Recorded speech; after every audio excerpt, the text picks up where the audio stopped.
Сәлеметсіздер ме көрермендер, сіздермен бірге Аружан. Бүгін Туған елге тағзым өлкетанылық экспедициясының екінші күні. Бүгін біз Отырар ауданының тарихи-мәдени ескерткіштерімен танысатын боламыз. Дәл қазір біз Арыстанбаб кесенесіне келдік.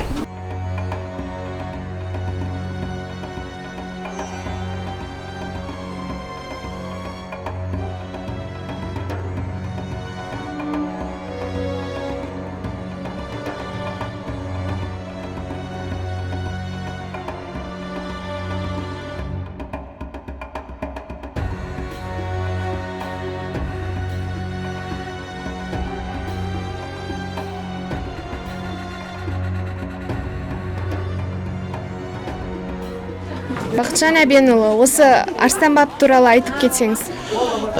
Біздің бүгін Туған елге тағзым жобасы аясында екінші күніміздің сапары Отырар қаласының маңындағы Арыстанбаб кесенесінде жалғасып жатыр. Арыстанбаб кесенесі өздеріңізге белгілі 12 ғасырдағы өмір сүрген әулие құлдардың бірі. Бұл жерде кесене қайта қалпына келтірілген. Кесенеде Арыстанбабтан бөлек Қарғабаб, Лашынбаб деген секілді бірнеше Арыстанбабтың шәкірттері жатыр. Ал енді оқушыларымызға бұл жердің киелі екендігін ұғындырып, оқушыларымызға кең көлемде тарихи түсінік таным қалыптастырып жатырмыз. Осы жердегі түсіндіретін мамандар да керемет айтып жатыр. Оқушылар дән риза. Дәл қазір құдықтың басында қауғаға таласып, жаңағыдай судан дәм татып жатыр. Енді керемет жалғасып жатыр. Рахмет.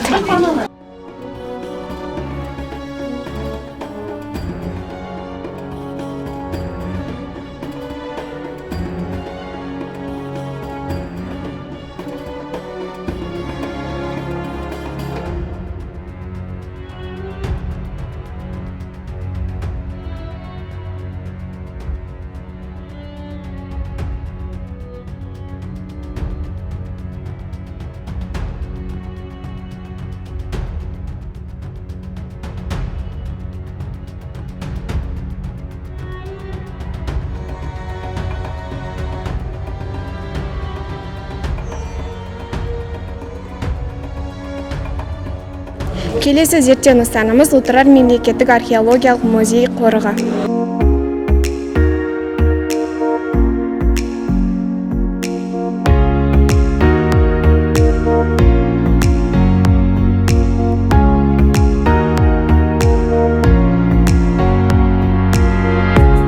Дәл қазір біз зияткерлер жақсы көретін орындардың бірі және Түркістан қаласы бойынша ірі кітапхана Фараб кітапханасындамыз.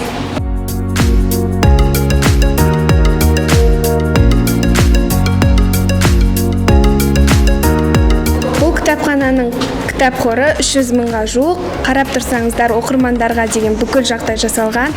Қазіргі таңда мұнда оқу залы, күту залы, интернет залы және түрлі кездесулерге арналған залдар мен мәжіліс залдары ұйымдастырылған.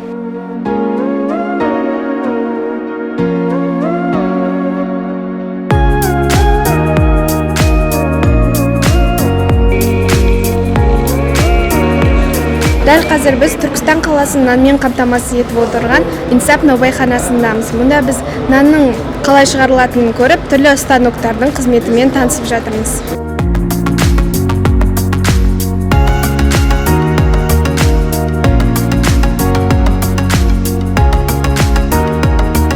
Сіз білесіз бе, Түркістан облысында лимон өсіру қолға алынған. Дәл қазір біз лимон өсіретін жылы жайда тұрмыз.